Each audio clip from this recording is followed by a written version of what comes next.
ৰাহুল গান্ধী প্ৰধানমন্ত্ৰী হলে অসমত হব ৰাজনৈতিক ভূমিকম্প। কেন্দ্ৰত ৰাহুল গান্ধীৰ সৰকাৰ হলে 24 ঘণ্টাত মুখ্যমন্ত্ৰী গাদী এৰিব লাগিব হিমন্ত বিশ্ব শৰ্মাই। 24 ঘণ্টাৰ ভিতৰত হিমন্ত সৰকাৰ নাইকিয়া হব।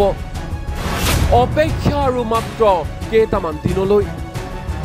হিমন্ত বিশ্ব শৰ্মাক ক্ষমতাৰ পৰা আঁতৰাবলৈ আমি আছো।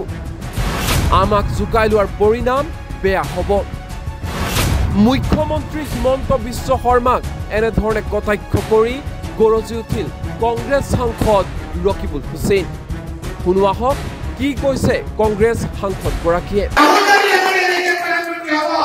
হিমন্ত বিশ্ব শৰ্মাৰ সৰকাৰ 24 ঘন্টাৰ ভিতৰ নাইকিয়া হয়ে যাবে। এই যে দিনত আপোনালোকে অকমান ধৈৰ্য ধৰক।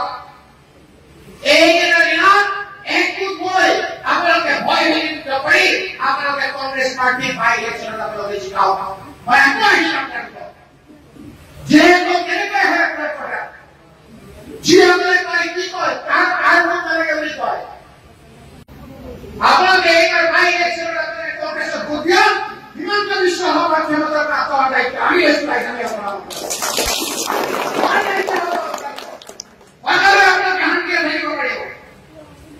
সেইকাৰণে মই মোৰ বন্ধত আহি কৈছো যে যিকেইটা মানুহে আমাৰ মাজত বিভ্ৰান্তি কৰি আমাৰ মাজত আহি আপোনালোকক এজিদৰ কাৰণে এজিদৰ নিচিনা সোমাই এই পিছৰ নিচিনা আমাৰ মাজত বিভ্ৰান্তি সৃষ্টি কৰিছে। সেই নিৰ্বাচনত আপোনালোকে চিনি ৰাখক। নিৰ্বাচনত পইচা খৰচ কৰিবলৈ তেওঁলোকে নুখুজে। মন্ত্ৰীবিলাকে মুখ্যমন্ত্ৰীয়ে যিবিলাক পইচা দলে সেইবিলাক সোমাই দিলে।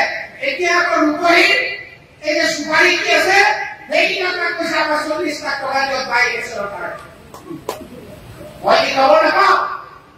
গান্ধী আমাৰ জনতা সেইদিনা মনে মনে তেওঁলোকে সেইকাৰণে তেওঁলোকৰ বিজনেছৰ কথা বতৰা পাতি গোটেই শিল বালি গোটেই পাহাৰ কাটি কৰি পেলাইছে।